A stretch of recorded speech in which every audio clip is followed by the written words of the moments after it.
Assalamualaikum warahmatullahi wabarakatuh. Saya Zevanya Bintang Marsanda dari kelas A NIM 220900000044. Di sini saya akan mempresentasikan hasil project citizen saya. Yang pertama, judulnya Kekerasan Warga Atas Pelecehan Seksual di Dapat Timur. Pelecehan seksual adalah perilaku tidak senonoh atau tidak pantas yang dilakukan oleh seseorang terhadap orang lain terhadap persetujuan atau keinginan dari orang yang disasar. Pelecehan seksual bisa terjadi dalam berbagai bentuk, mulai dari tindakan fisik seperti sentuhan yang tidak pantas, pemaksaan untuk melakukan hubungan seksual, hingga tindakan non-fisik seperti komentar atau lelucon yang tidak pantas, atau pengiriman pesan atau gambar yang tidak senonoh. Pelecehan seksual dapat dilakukan oleh siapa saja, baik oleh orang yang dikenal maupun orang yang tidak dikenal, yang dapat terjadi di berbagai tempat, seperti di tempat kerja, di sekolah, di tempat ibadah, atau di lingkungan sosial lainnya. Pelecehan seksual dapat menyebabkan korban merasa tidak nyaman, takut, malu, dan terganggu secara emosional, yang dapat menyebabkan trauma dan gangguan psikologis yang serius. Yang selanjutnya, mengidentifikasi masalah pelecehan seksual. Identifikasi masalah pelecehan seksual dapat dilakukan dengan memberi tindakan atau perilaku yang tidak senonoh atau tidak pantas yang dilakukan oleh seseorang terhadap orang lain, tanpa persetujuan atau keinginan dari orang lain yang disasar. Berikut beberapa contoh tindakan yang dapat diidentifikasi sebagai masalah pelecehan seksual. Yang pertama, sentuhan yang tidak pantas atau tidak diinginkan, seperti meraba bagian tubuh yang sensitif atau melakukan tindakan seksual tanpa persetujuan. Komentar atau lelucon yang tidak pantas atau tidak senonoh tentang tubuh atau perilaku seseorang, termasuk ejekan atau penghinaan terhadap gender atau orientasi seksual seseorang. Yang ketiga, penggunaan bahasa atau perilaku yang merendahkan martabat seseorang berdasarkan jenis kelamin gender.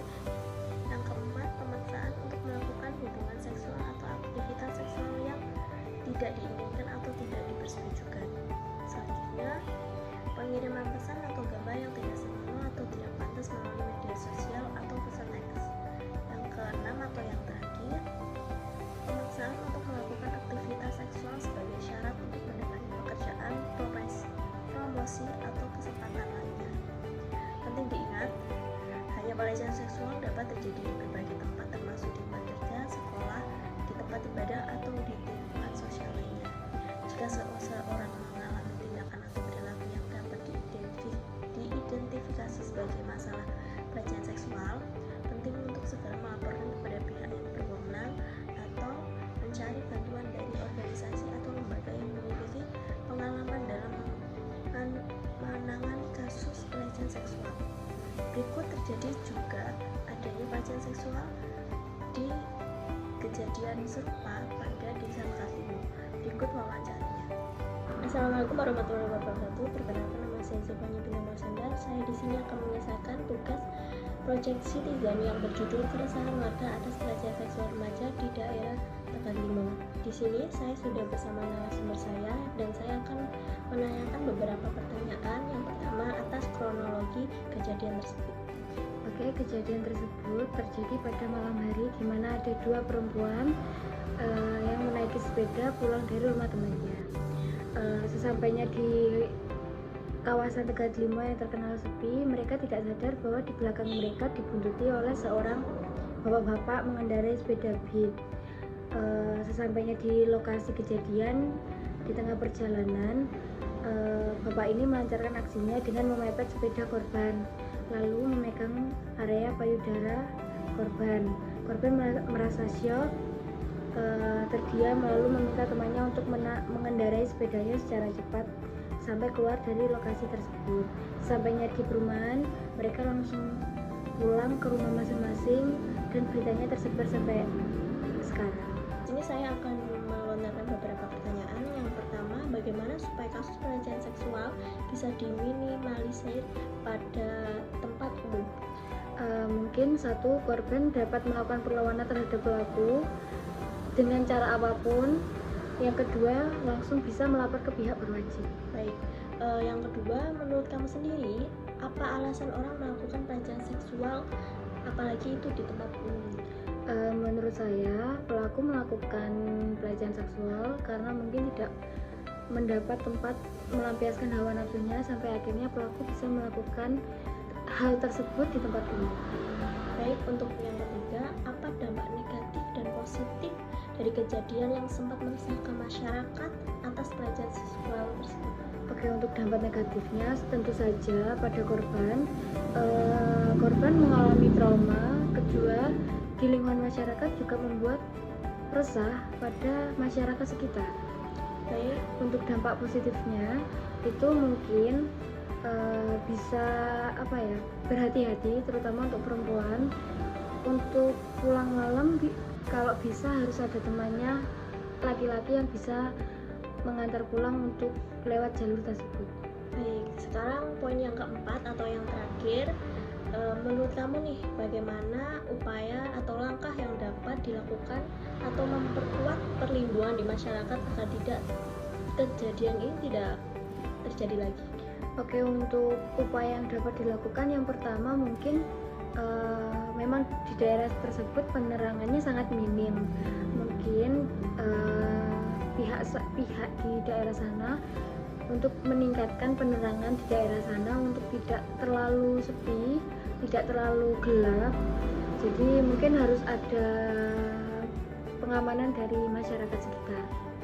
Baik, terima kasih atas narasumber saya karena sudah menjawab beberapa pertanyaan yang saya lontarkan, dan saya akhiri wawancara kali ini. Wassalamualaikum warahmatullahi wabarakatuh. Baik, kita lanjutkan tadi contoh bersama narasumber di Desa Tekan Timur. Sekarang alternatif kebijakan hukum yang dilakukan atas pelecehan seksual.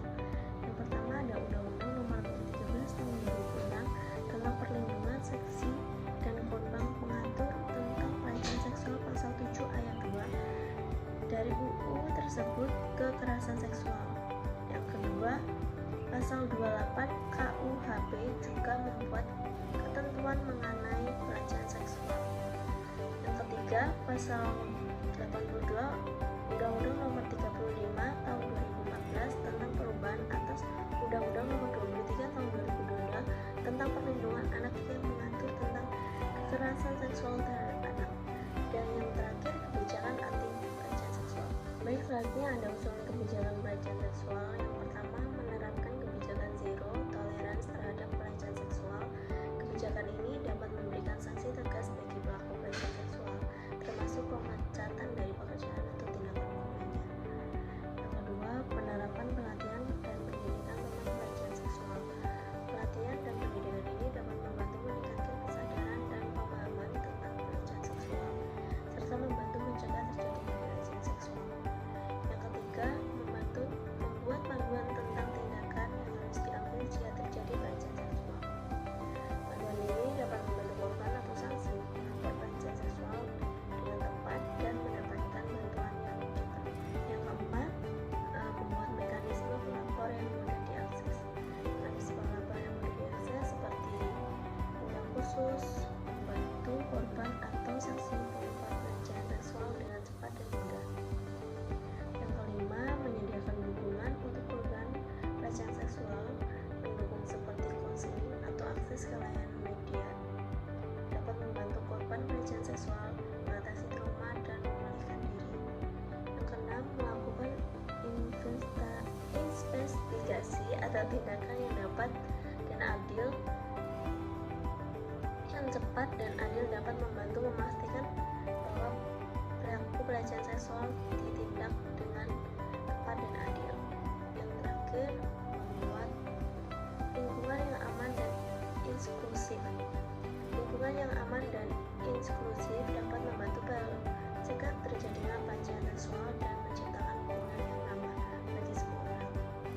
Yang terakhir ada rencana tindakan kebijakan atau sosialisasi dan pendampingan. Yang pertama, melakukan cara mengedukasi masyarakat tentang pentingnya menghormati hak-hak dan batasan-batasan orang lain, serta memberikan sanksi tegas bagi pelaku pelecehan seksual.